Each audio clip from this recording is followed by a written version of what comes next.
नमस्ते दोस्तों। तो मैं अभिनव केमिस्ट्री पर आपका स्वागत है। दोस्तों, जैसा कि मैंने बताया था, ये पार्ट 5 होगा आपका। ये देखिए पार्ट 5 आपके सामने फिर से हाजिर है एक बार। तो यहाँ पे दोस्तों, इसके पहले जो संकुलन क्षमता, प्रभावी परमाणुओं की संख्या कैसे निकालते, ये सारी चीजें आपको बताया जा चुका है इस चैप्टर से। अब देखिए, न्यूमेरिकल जो होता है, जो क्वेश्चन पूछता है, उस न्यूमेरिकल को कैसे हम लोग निकालेंगे। क्वेश्चन को कई बार क्वेश्चन में घनत्व पूछता है, भुजा पूछता है। तो इन तमाम चीजों को लेके आपके सामने मैं हाजिर हूं कि ये दिया एक कोष्ठिका भी संबंधित करना है, मतलब हमको घनत्व निकालने के लिए कभी कभी कहता है। तो जब घनत्व निकालने के लिए कहता है, तो घनत्व जो होता है बच्चों, वो किसी न किसी बात पे निर्भर करेगा कि घनत्व कब कौन सी चीज रहेगी, कैसे निकलेगा। तो यहाँ पे अगर घनत्व की बात करें दोस्तों, तो करें कि एक घनीय सरल युक्त क्रिस्टल का घनत्व इस बात पर निर्भर, मतलब कोई जो क्रिस्टल है वो इस बात पर निर्भर करता है कि क्रिस्टल की संरचना कैसी है। सरल घनीय एक कोष्ठिका है कि अंतः केंद्रित घनीय एक कोष्ठिका है कि फलक केंद्रित घनीय एक कोष्ठिका है। इन सारी बातों पर निर्भर करेगा कौन बच्चों, ये देखिए आपको जब आप निकालेंगे घनत्व। तो इस चीज को हम लोग करने के लिए अगर आगे चलेंगे तो देखिए, इस कोर्स से मैंने एक फार्मूला भी आपके सामने, अभी फार्मूले का डेरिवेशन कर रहा हूं। तो फार्मूला निकालेंगे तो क्रिस्टल का घनत्व, चाहे डी से भी दर्शा सकते हैं, इसी को रो से भी दर्शा सकते हैं। तो क्रिस्टल का घनत्व डी या रो बराबर होता है घनीय एकक कोष्ठिका का द्रव्यमान बटे घनीय एकक कोष्ठिका का आयतन। ये हो जाएगा, ये तो मेन फार्मूला। लेकिन इसी फार्मूले में अगर आगे चलेंगे बच्चों, तो ये सारी चीजें मैं लिख दे रहा हूं पहले। देखिए, जो घनीय, यहां ध्यान देंगे अगर हम लोग, तो घनीय, ये देखिए घनीय एकक कोष्ठिका, घनीय एकक कोष्ठिका का द्रव्यमान बराबर जो होता है एकक कोष्ठिका में परमाणुओं की संख्या। ध्यान दीजिए बच्चों, यानी मैंने कहा ये जो आपको जैसे क्रिस्टल का घनत्व बराबर घनीय एकक कोष्ठिका का द्रव्यमान बटे घनीय एकक कोष्ठिका का आयतन। तो एक घनीय एकक कोष्ठिका का द्रव्यमान बराबर होता है एक, यानी एकक कोष्ठिका में परमाणुओं की संख्या, एकक कोष्ठिका में परमाणुओं की संख्या गुणे एक परमाणु का द्रव्यमान, गुणे एक परमाणु का द्रव्यमान। ये देखिए यहां का हो जाएगा एक परमाणु का। ध्यान दीजिएगा बच्चों, क्योंकि ये चीज आगे आपको जरूरत पड़ेगी। जहां एक घनीय एकक कोष्ठिका बराबर का द्रव्यमान बराबर एक कोष्ठिका में परमाणुओं की संख्या और एक परमाणु का हो जाएगा द्रव्यमान। और फिर यहाँ पे जो एक परमाणु मिला है, देखिए सबका पहले मान मैं लिख दे रहा हूं, इसीलिए एक परमाणु का द्रव्यमान बराबर, यहां लिख सकते हैं दोस्तों कि परमाणु यानी पदार्थ का या परमाणु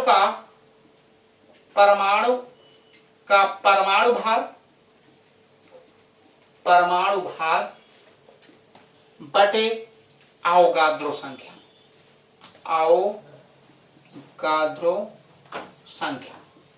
ये चीजें होंगी। देखिए, तो ये चीजें अगर आप पहले देखिए, जब सबको मालूम हो जाएंगी तभी आप आगे चल पाओगे। तो क्रिस्टल का घनत्व घनीय एकक कोष्ठिका का द्रव्यमान बटे घनीय एकक कोष्ठिका का आयतन। फिर हमने कहा इसको निकाले तो घनीय एकक कोष्ठिका का द्रव्यमान बराबर एकक कोष्ठिका में परमाणुओं की संख्या गुणे एक परमाणु का हो जाएगा द्रव्यमान। उसके बाद फिर एक परमाणु का द्रव्यमान निकालेंगे तो एक परमाणु का द्रव्यमान बराबर परमाणु का परमाणु भार हो जाएगा बटे का हो जाएगी दोस्तों अवोगाद्रो संख्या। अगर हम यहां दर्शाना स्टार्ट करें तो देखिए बच्चों, इस चीज को अगर हम दर्शाएं, इसको अगर हम अंकों के रूप में माने, तो ये देखिए घनत्व को हमने डी से कहा। अगर घनीय एकक कोष्ठिका के द्रव्यमान को कैपिटल एम से माने और इसको आयतन को अगर हम किससे मान ले बच्चों, आयतन तो डायरेक्ट घनीय एकक कोष्ठिका का आयतन का मतलब हो जाएगा भुजा का क्यूब। का हो जाएगा दोस्तों भुजा का क्यूब, मतलब ये क्यूब। उसके बाद कहा घनीय एकक कोष्ठिका का द्रव्यमान कैपिटल एम बराबर जो माना गया, देखिए दोस्तों कैपिटल एम बराबर एकक कोष्ठिका में परमाणुओं की संख्या। तो परमाणुओं की संख्या को हम किससे मान लें, जेड से। एक परमाणु का द्रव्यमान को हम कहा मान लें, स्मॉल एम से मान लें, स्मॉल एम यानी जेड गुणे स्मॉल एम, ये हो गया। फिर ये देखिए जो इसको माने हैं स्मॉल एम बराबर परमाणु का परमाणु भार, यानी ये ऊपर है जानते रहिए, तो यहाँ आपको कैपिटल एम फिर मिल जाएगा। कैपिटल एम अपन अवोगाद्रो संख्या को किससे मानते हैं, Na से मानते हैं, ये मान हो जाएगा। सबको रख दीजिए, रखेंगे देखिए घनत्व बराबर मैंने यहां माना का कैपिटल एम अपान कितना है बच्चों, ए क्यूब, कैपिटल एम अपान ए क्यूब। तो कैपिटल एम की जगह पे कितना रख सकते हैं, जेड गुणे स्मॉल एम, तो इसके जगह पे अगर जेड गुणे स्मॉल एम रखेंगे आप, तो ये बराबर देखिए जेड गुणे स्मॉल एम अपान कितना हो जाएगा, ए क्यूब। फिर जो स्मॉल एम है एक परमाणु का द्रव्यमान बराबर कैपिटल एम अपान क्या है, Na है, इसके जगह पे रखेंगे तो रो बराबर जेड गुणे एम, यहां देखिएगा दोस्तों, तो स्मॉल एम के जगह पे कैपिटल एम अपान Na यानी परमाणु का भार बटे अवोगाद्रो संख्या, तो यहां आपको कैपिटल एम अपान यहां हो जाएगा Na अपान ए का है, ए क्यूब। आगे लिखेंगे तो ये देखिए यही चीज यहां लिखेंगे अगर, तो रो बराबर यहां जेड गुणे कैपिटल एम अपान यहां हो जाएगा Na गुणे का आ जाएगा ए क्यूब। यही फार्मूला हम लोग को क्या करना दोस्तों, निकालना है। तो यानी अगर आपको फार्मूला निकलना होगा, या इसी चीज नीचे अगर नहीं दिख रही होगी दोस्तों, तो ऊपर मैं लिख दे रहा हूं, दिखेगा। यहाँ पे अगर लिखें इस चीज को, ये तो आपको डिफिनेशन भी आ गई होगी बहुत, तो यहाँ पे यही चीज मैं आपको बता दूं, ये देखिए जैसे ये तो मान लीजिए आपको घनत्व तो रो या मैंने कहा डी से दर्शा सकते हो, तो डी बराबर देखना, ध्यान देना बच्चों, डी बराबर यानी यहाँ पे अगर लिखो तो डी बराबर मैंने बताया पहले घनी एकक कोष्ठिका का द्रव्यमान कैपिटल एम अपान का माना गया आयतन ए क्यूब। फिर मैंने कहा कैपिटल एम बराबर जो है यानी घनी एकक कोष्ठिका का द्रव्यमान कैपिटल एम बराबर एक कोष्ठिका में परमाणुओं की संख्या, तो परमाणुओं की संख्या को मैंने जेड से माना, एक परमाणु का द्रव्यमान स्मॉल एम से, तो इसका मतलब है कि जो कैपिटल एम बराबर है, या कैपिटल एम के जगह पे अगर लिखना चाहोगे तो जेड गुणे का लिख सकते हैं स्मॉल एम अपान ए क्यूब हो जाएगा। फिर देखिए जो एम है बच्चों, एम का है एक परमाणु का द्रव्यमान, जब एक परमाणु का द्रव्यमान अगर एम है तो एक परमाणु का द्रव्यमान एम बराबर परमाणु का परमाणु भार को कैपिटल एम में परमाणु भार कहो चाहे अणु भार कहो, इसके जगह पे एक हो एम हो जाएगा, बटे अवोगाद्रो की संख्या की जगह पे क्या लिख सकते हैं Na।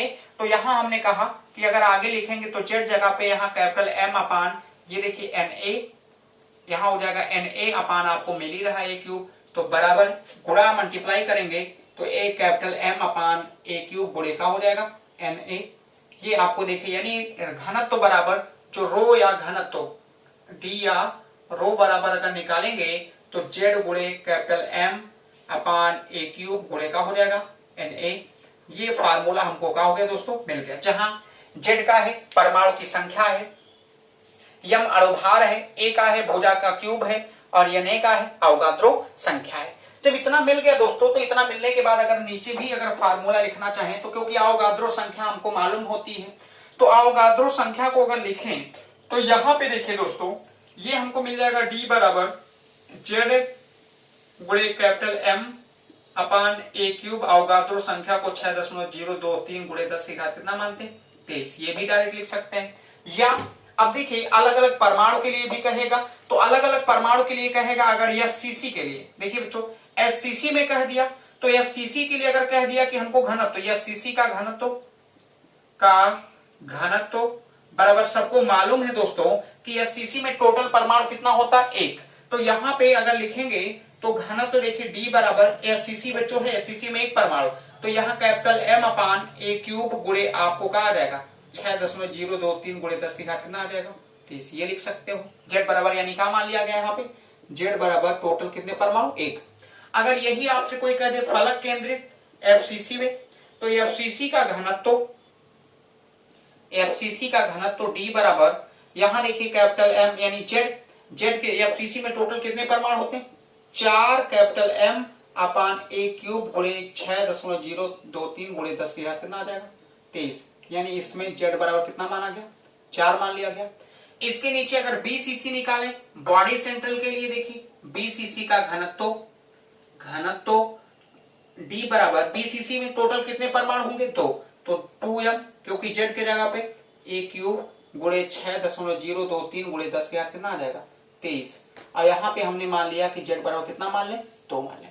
तो ये अलग अलग आप देखिए अलग अलग कोष्ठिका के लिए अलग अलग घनत्व आपको का, यानी एससीसी के लिए ये निकला, एफसीसी के लिए ये निकला, बीसीसी के लिए ये निकला, तो मिला जुला के अलग अलग के लिए अलग अलग आपको घनत्व तो निकल के आ रहा है। और इसी घनत्व की सहायता से बच्चों आगे हम क्या करेंगे, न्यूमेरिकल हल करेंगे, क्योंकि बहुत ही इससे जो टॉपिक आपको पूछता है वो न्यूमेरिकल पूछता है। तो हमें आशा है कि ये चीजें आपको समझ में आ गई होंगी। मैं आपको अगली वीडियो में आपको न्यूमेरिकल भी लेके हाजिर होऊंगा।